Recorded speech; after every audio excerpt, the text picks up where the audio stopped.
আসসালামু আলাইকুম রহমতুল্লাহি ওবরকাতুহু।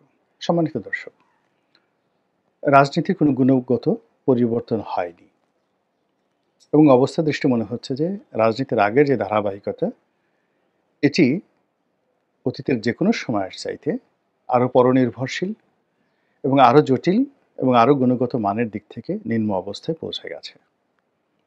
প্রথমে বিএনপির কথা বলি। বিএনপির চেয়ারপারসন বেগম খালেদা জিয়া এই মুহূর্তে ইংল্যান্ডে আছেন। তিনি অসুস্থ এবং সত্যিকার অর্থে অসুস্থ, এবং তার যে বয়স, শরীর এবং তার শরীরে যে সকল ব্যথা বেদনা কিংবা রোগবালাই ভর করেছে, এই বয়সে এখান থেকে আরোগ্য লাভ করে রাষ্ট্র ক্ষমতার সিংহাসনে বসাটা এটা কোনো পার্সেন্টেজের মধ্যে পড়ে না, বরং এটা এতটা অসম্ভব, বলতে গেলে শুয়ের পিছন দিয়ে উট ঢুকানোর মতো একটা অসম্ভব বিষয়। ফলে তিনি যতদিন জীবিত আছেন সম্মানের পাত্রী হয়ে, মর্যাদার প্রতীক হয়ে এবং ঐক্যের প্রতীক হয়ে তিনি থাকবেন। কিন্তু তার যে যৌবনের রাজনীতি, তার যে দৃঢ়তা, তার যে জিদ, তার যে আপোষহীনতা, এই বিষয়গুলো বিএনপি আর কখনো পাবে না। দ্বিতীয়ত, বিএনপির যিনি এই মুহূর্তে কর্তা ব্যক্তি জনাব তারেক রহমান, তিনি ইংল্যান্ডে আছেন। বাংলাদেশে আসার জন্য তার নেতাকর্মীরা অধীর আগ্রহে তার জন্য অপেক্ষা করছে, কিন্তু কোনো অবস্থাতেই তিনি আসছেন না। কেন আসছেন না? যে যার মতো করে বলার চেষ্টা করছে। আমার কাছে যেটা মনে হচ্ছে যে একটি স্টেবল রাজনৈতিক অবস্থা এবং স্টেবল পলিটিক্যাল অবস্থা, এর বাইরে প্রশাসনিক নিরাপত্তা, এটার জন্য তিনি অপেক্ষা করছেন। আপনারা জানেন যে 1/11-এর সময় তাকে গ্রেপ্তার করা হয়েছিল, তার উপর নির্মম নির্যাতন করা হয়েছিল। যে সকল দৃশ্য আমরা দেখি তাতে যেটি ব্যাপকভাবে প্রসারিত যে তাকে আয়নাঘরে রাখা হয়েছিল, যেটা তিনি স্বীকার করেছেন। তাকে তৎকালীন ডিজিএফআই তাকে ফ্যানের সঙ্গে টানিয়ে তাকে বেদম প্রহার করেছিল। অনেকে বলেন যে তার মেরুদণ্ড ভেঙে দেওয়া হয়েছে। বীভৎস নির্যাতনে তিনি কুঁকড়ে পড়েছিলেন এবং দীর্ঘদিন পিজি হাসপাতালে তিনি ভর্তি ছিলেন। তো যাদের জীবনে এই ধরনের জুলুম এবং অত্যাচার একবার হয়, ওই আতঙ্ক, ওই ঘৃণা, ওই দেশ কিয়ামত পর্যন্ত তাদের শরীরে, মন, মানসিকতায় ভেসে বেড়ায়। অধিকন্তু তার সঙ্গে যারা আছেন, তার কন্যা এবং তার স্ত্রী, তারা 1/11-এর সময় যে বীভৎস সময় পার করেছেন। স্বামী গ্রেপ্তারকৃত, শাশুড়ি তিনি সেন্ট্রাল জেলে রয়েছেন। একবার স্বামীর সঙ্গে দেখা করেন, একবার স্ত্রীর সঙ্গে দেখা করেন, শাশুড়ির সঙ্গে দেখা করেন এবং সাংবাদিকরা জেকে ধরেন। তাদের কোনো প্রশ্নের উত্তর জুবাইদা রহমান কখনো দেননি, দিতে পারেননি। ফলে তাদের উপর এক ধরনের মানসিক চাপ গেছে এবং সেই চাপ সঙ্গত কারণে তারা কাটিয়ে উঠতে পারেননি।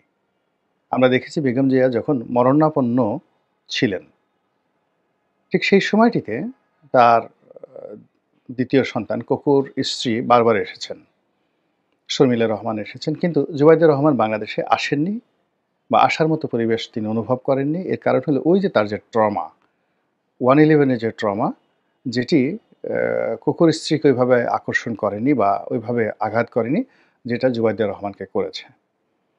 তো সেই ট্রমার কারণে তিনি বেগম জিয়াকে দেখতে আসেননি।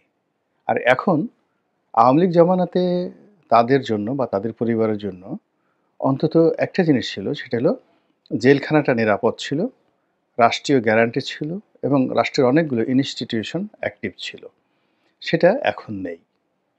ফলে এই জমানাতে যারা আমরা ভালো আছি, আল্লাহ আমাদেরকে ভালো রেখেছেন, আর যারা ভালো নেই তারাও আল্লাহর কাছে সাহায্য চাচ্ছেন। কিন্তু বান্দার কাছে সাহায্য চাওয়ার মতো অবস্থা এখন আর বাংলাদেশে নেই। ফলে তারেক রহমান সাহেব এবং তার পরিবার বাংলাদেশে আসতে পারছে না। ফলে বিএনপি রাজনীতি তছনছ, ভ্যাবাচ্যাকা, এলোমেলো, কটর-মটর, লডর-বডর সবকিছু হয়ে গেছে। তিনি লন্ডনে বসে চেষ্টা করছেন নিয়ন্ত্রণ করার জন্য। কমিটি বাদ করছেন, বহিষ্কার করছেন, হুমকি দিচ্ছেন, ধামকি দিচ্ছেন, কিন্তু কাজের কাজ কিছুই হচ্ছে না, বরং বিশৃঙ্খলা আরও বেড়ে যাচ্ছে। তো এর মধ্যে যারা অপকর্ম করছেন তারা একটা ভাগে বিভক্ত হয়ে ধরো মারো খাও এবং ওই রাক্ষসের সে হাউ মাও খাও, আমরা ছোটকালে পড়েছি, ওইরকম একটা নীতি নিয়ে যতদিন পারো ধরো, মারো, খাও। ভবিষ্যতে কি হবে, ভবিষ্যতের ব্যাপার ভবিষ্যতের উপর ছেড়ে দাও। তারপরে টাকা নিয়ে যদি পরিস্থিতি খারাপ হয়ে যায়, বাংলাদেশ থেকে আওয়ামী লীগের মতো পালিয়ে যাও। বিএনপির 111-এর পরে যে সকল নেতারা পালিয়ে গেছেন, তাদের মতো পালিয়ে যাও। আর বিদেশে গিয়ে পায়ের উপর পা তুলে পোলাও খাও, কোরমা খাও, বিরিয়ানি খাও। তো এই যে মন মানসিকতা, এটার একটা বিরাট অংশ এইভাবে কাজ করছে। ২ নম্বর হলো যে দলীয় পদ-পদবি, অর্থাৎ কেউ নমিনেশন চাচ্ছেন, কেউ মন্ত্রী হতে চাচ্ছেন, কেউ মেয়র হতে চাচ্ছেন, কেউ দলের বড় কোনো পদ-পদবি চাচ্ছেন। এরকম লোকের সংখ্যা ধরুন দলের মধ্যে আছে ১,০০০ খানেক। তো এই মানুষগুলো তাদের ভাগ্যের উন্নয়নের জন্য তারা দ্বিধার্থে লন্ডনে গিয়ে বসে আছেন। এখন অতীতের যেকোনো সময় সে তারেক রহমান সাহেবের ব্যস্ততা বেড়ে গেছে।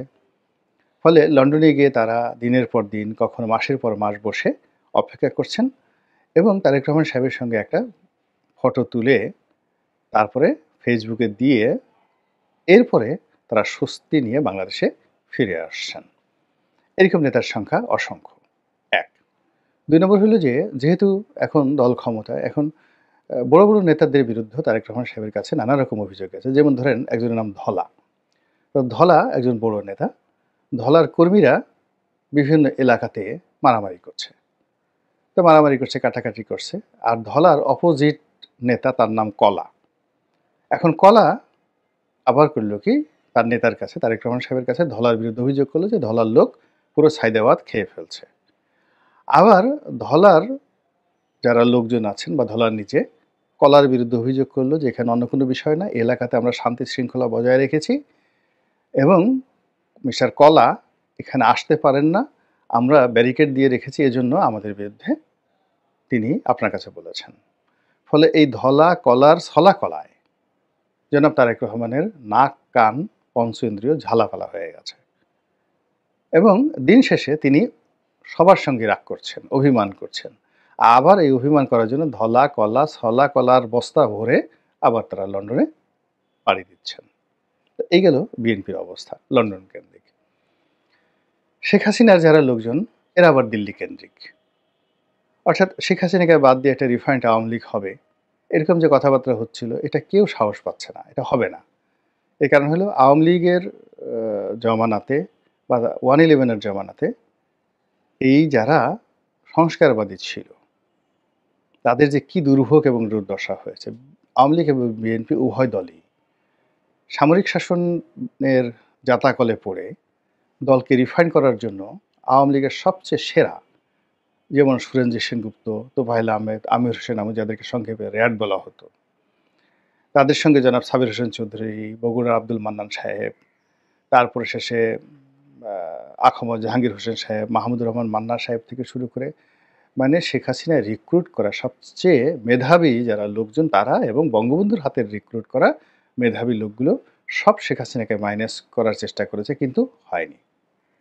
একইভাবে বেগম খালেদা জিয়াকে মাইনাস করার জন্য মেজর হাফিজ, তারপরে শেষে সাবেক সেনাপ্রধান মাহবুবুর রহমান, মানে মির্জা ফখরুল সাহেবের ভগ্নিপতি তিনি, আব্দুল মান্নান ভূঁইয়া থেকে শুরু করে আরও অনেকে একেবারে হাওয়া ভবনে যারা ঘনিষ্ঠ ছিলেন, তারেক জিয়ার মানে রীতিমতো জুতো টানার জন্য যারা সকাল থেকে ওই হাওয়া ভবনের সামনে গভীর রাত পর্যন্ত দাঁড়িয়ে থাকেন, ইস যদি একটু জুতোটা টানতে পারতাম। তো এইরকম ছাত্রদল, যুবদল এবং বিএনপি অন্ততপক্ষে ঘনিষ্ঠ ১,০০০ সেই নেতাকর্মী, তারাও এই মান্নান ভূঁইয়ার সঙ্গে যোগ দিয়েছিলেন। সাইফুর রহমান সাহেবের মতো মানুষ এই দলের মধ্যে চলে গেছেন, কিন্তু সফলতা আসেনি। তো সফলতা আসেনি, কিন্তু দলের মেরুদণ্ড ভেঙে গেছে, বিশ্বাস চলে গেছে, আস্থা এবং নির্ভরতার জায়গা চলে গেছে। ফলে তারেক রহমান সাহেব এই যারা খুব বড় বড় কথা বলেন, দলের বড় বড় নেতা রয়েছেন, তাদের কাউকে বিশ্বাস করেন না। সেই তুলনায় তিনি যারা দলের তুলনামূলকভাবে তরুণ, তাদেরকে বিশ্বাস করেন। আর দলের বাইরে যে সমস্ত লোকজন মিষ্টি মিষ্টি কথা বলে, তার কাছে গিয়ে পা ধরে সালাম করে, তাদেরকে তিনি বেশি বিশ্বাস করতে বাধ্য হন। এর কারণ হলো সিনিয়র যে গ্রুপটি, সেই গ্রুপটির দ্বারা তিনি প্রতারিত হয়েছেন। তো এই কারণে কি হলো, এই নতুন একটি রিফাইন্ড আওয়ামী লীগ হবে, বা এই মুহূর্তে বিএনপি আওয়ামী লীগকে মাইনাস করে আবার -2 ফর্মুলা হবে, এটি নিয়ে কথাবার্তা শোনা যাচ্ছে, কিন্তু এটা সম্ভব হবে না। বাংলাদেশের যে ট্র্যাডিশন, সেই ট্র্যাডিশনে সম্ভব হবে না। তো আগে যে লন্ডনের কথা বললাম, সেই লন্ডনের কথা বাদ দিয়ে এখন দিল্লির কথা বললি। যারা বাংলাদেশে আছেন, তারা অনেকে যারা রাজনীতি করতে চান, যাদের মুখোশ এখনো উন্মোচিত হয়নি, তারা বাংলাদেশে থেকে কেউ কলকাতা যাচ্ছেন, কেউ দুবাই যাচ্ছেন, কেউ আমেরিকাতে যাচ্ছেন, ওখান থেকে গিয়ে আবার নেত্রীর সাথে কথা বলছেন, অনেকে দিল্লিতে আসছেন। আবার যে সমস্ত যারা পালিয়ে আছেন, আওয়ামী লীগের শীর্ষ যারা নেতৃবৃন্দ রয়েছেন, তারাও সকাল বিকাল শেখ হাসিনার সঙ্গে কথা বলছেন। ফলে শেখ হাসিনার যে টেলিফোন ডেইলি 18 ঘন্টা ব্যস্ত থাকে। সমস্ত নেতাকর্মীদের সাথে কথাবার্তা বলতে হচ্ছে, এবং ওই দিল্লি থেকেই আবার নতুন একটি আওয়ামী লীগ তৈরি হচ্ছে। আপনারা জানেন যে একসময় মাওলানা আব্দুল হামিদ খান ভাসানী যে আওয়ামী লীগ তৈরি করেছিলেন, সেই আওয়ামী লীগও দেশের বাইরে থেকে তৈরি হয়েছিল, বাংলাদেশ থেকে নয়। তো যাই হোক, এখন নতুন করে যে আওয়ামী লীগ তৈরি মানে হচ্ছে, এটাও ৭৫-এর ১৫ই আগস্টের পরে যেভাবে আওয়ামী লীগের সমস্ত কর্মকাণ্ড দিল্লি থেকে পরিচালিত হতো, বাংলাদেশের জিয়াউর রহমান সাহেব অনেক চেষ্টা করেছেন আব্দুর রাজ্জাক সাহেবকে দিয়ে, ডক্টর কামাল হোসেন সাহেবকে দিয়ে, আব্দুল মালিক উকিল সাহেবকে দিয়ে, তারপর শেষে টাঙ্গাইলের আব্দুল মান্নান সাহেবকে দিয়ে বিকল্প আওয়ামী লীগ গড়ে তোলার। কিন্তু শেখ হাসিনার কাছে আর এটা হয়নি। শেখ হাসিনা যখন এলেন, তখন এটা এক প্রাণ ফিরে পেল, এবং এই যে টোটাল ফরমেশন, এটা দিল্লি থেকে হয়েছে। আবার ১/১১-র আগে ২০০৮ সনে তখন আওয়ামী লীগের যে ত্রাহি অবস্থা, সেটাও তখন দিল্লি থেকে এটা প্রতিষ্ঠিত হয়ে আসছে। ফলে ভারতের, অর্থাৎ আসাম থেকে মাওলানা আব্দুল হামিদ খান ভাসানী যে আওয়ামী লীগ শুরু করেছিলেন, সেই আওয়ামী লীগের পূর্ণতা দিয়েছিলেন কলকাতা থেকে এসে হোসেন শহীদ সোহরাওয়ার্দী।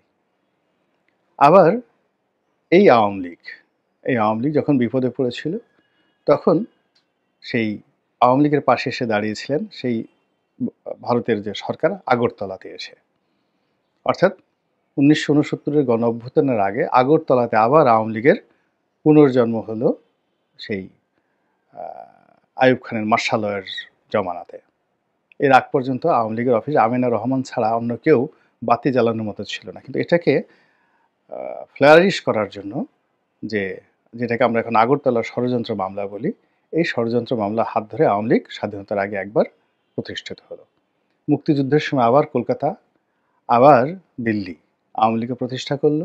৭৫-এর পরে আবার দিল্লি, কলকাতা প্রতিষ্ঠিত করলো। এভাবে মানে আওয়ামী লীগ সবসময় আসলে ভারতের আসাম, আগরতলা, দিল্লি, কলকাতা, এই সমস্ত জায়গা থেকে বারবার এমপাওয়ার্ড হয়ে এই বাংলাদেশে এসে তারা রাজনীতি করেছে, এবং এইবারও তার কোনো ব্যতিক্রম নেই। অন্যদিকে আমেরিকা এখন ডক্টর মোহাম্মদ ইউনূসকে গ্রহণ করবে, ট্রাম্প যতই কিছু বলুক না কেন। এর কারণ হলো আমেরিকার ইতিহাসে সেখানে তো আসলে প্রেসিডেন্ট কেন্দ্রিক নয়, রাষ্ট্রকেন্দ্রিক।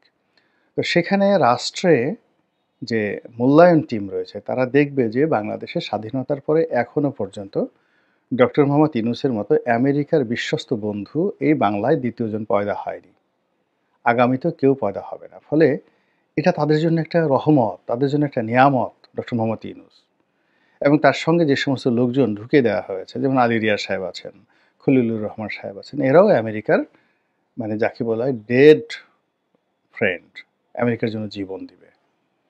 এরপরে অন্যান্য যে সকল তরুণদেরকে নেওয়া হয়েছে, সবই মার্কিনপন্থী, মার্কিন বিরোধী লোক এখানে কেউ নেই। ফলে এই যে একটা যাকে বলা, এখানে রেজওয়ানা থেকে শুরু করে যারাই আছেন, আদিলুর রহমান থেকে শুরু করে সবাই পশ্চিমাদের মদতপুষ্ট। তো কাজেই ওয়াশিংটন থেকে সরকারের জন্য রসদ আসছে, সরকারের জন্য বুদ্ধি আসছে, পরামর্শ আসছে, শক্তি আসছে। আমরা যারা বগল বাজাচ্ছি ডোনাল্ড ট্রাম্প এসে ফেলে দিবে তাকে, এটা একেবারে একটা নির্বোধের চিন্তা, এটা অন্তত আমি করি না। ফলে এখন দিল্লি, তারপর লন্ডন আর ওয়াশিংটন, এখানে এই যে রাজনীতির যে মেরুকরণ হচ্ছে, রাজনীতির যে রসায়ন হচ্ছে, রাজনীতির যে বরফ তৈরি হচ্ছে, পোলারাইজেশন হচ্ছে, জমাট বাঁধছে, এটি আগামীতে কিভাবে বাংলাদেশে বৃষ্টি হিসেবে আসে, অ্যাসিড বৃষ্টি হিসেবে আসে, কালবৈশাখীর ঝড় হিসেবে আসে, নাকি বসন্তের বাতাস হয়ে আসে, সেটাই দেখার বিষয়। মহান আল্লাহ আমাদের সবাইকে হেদায়েত দান করুন এবং হেফাজত করুন। আসসালামু আলাইকুম ওয়া রাহমাতুল্লাহি ওয়া বারাকাতুহু।